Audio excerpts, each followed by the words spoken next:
స్థానిక సంస్థల ఎన్నికల్లో కరీంనగర్ సిరిసిల్ల జెడ్పీ పీఠాలపై కాషాయ జెండా ఎగరేస్తామని కేంద్ర హోంశాఖ సహాయ మంత్రి బండి సంజయ్ కుమార్ అన్నారు. కరీంనగర్లోని ఈఎన్ గార్డెన్స్ లో కరీంనగర్ పార్లమెంటు నియోజకవర్గ పరిధిలోని మండలాధ్యక్షులు జెడ్పీటీసీ ప్రభారీల సమావేశం జరిగింది. సమావేశానికి హాజరైన పార్టీ శ్రేణులకు ఆయన ముందస్తు విజయోత్సవ శుభాకాంక్షలు తెలిపారు.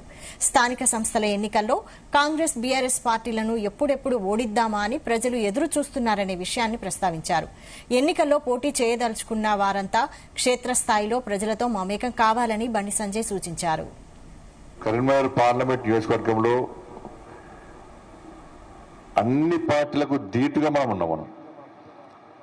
ఎందుకంటే గ్రామాలకు నిధులు ఇచ్చేది మనం, గ్రామాల అభివృద్ధి చేస్తున్నది మనం.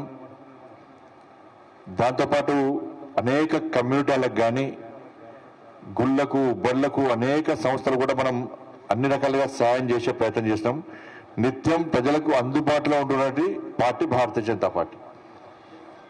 కానీ బీఆర్ఎస్ మీద ప్రజల్లో కూడా పూర్తి వ్యతిరేకత ఉంది. ఆ వ్యతిరేకత ఉంది కాబట్టి కాంగ్రెస్ పార్టీకి ఓటేసిరాలు. కాంగ్రెస్ పార్టీ మీద ప్రేమతో ఓట్లేరు వాళ్ళు. బీఆర్ఎస్ మీద వ్యతిరేకత కాంగ్రెస్ పార్టీకి ఓటేసారు. బీఆర్ఎస్ మీద ఇంకా వ్యతిరేకత ఉన్నది. ఇంకా వాళ్ళ అహంకారం దగ్గరలేదని చెప్పి ఆలోచన ప్రజల్లో కూడా ఉంది. బీఆర్ఎస్ పార్టీకి ఎట్టి బస్సులో ఓటేయం. గతంలో ఉప సర్పంచులు జెడ్పీటీసీలు ఎంపీటీసీలు అందరూ అప్పలపాలై ఇలా గ్రామాలకు పైసలు లేకుండా కేంద్రం ఇచ్చే నిధులను పూర్తిగా దారి మళ్లించి గ్రామీణ వ్యవస్థను అస్తవ్యస్తం చేసిన పార్టీ బీఆర్ఎస్ పార్టీ. కేవలం ఎలక్షన్స్ అప్పుడు మాత్రమే వాళ్ళు గ్రామ పంచాయతీలు పట్టించుకుని తప్ప కనీసం ప్రజలు పట్టించుకునే పార్టీ బీఆర్ఎస్ పార్టీ. కాబట్టి బీఆర్ఎస్ పార్టీ పూర్తి వ్యతిరేకత ఉన్నది. సరే, కాంగ్రెస్ పార్టీ పరిస్థితి అంతకంటే ఇంకా అధ్వానంగా ఉన్నది.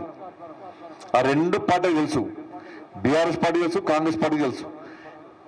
మా పట్ల ప్రజల పట్ల తీవ్ర వ్యతిరేకత ఉంది కాబట్టి మేము ఇప్పుడు ఎన్నికల్లో పోటీ చేయలేము అనే ఆలోచన వల్ల పడినది.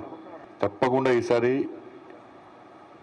Karimnagar ZP chairman, Rajanna Sircilla ZP chairman 100% మనం గెలుస్తున్నాం.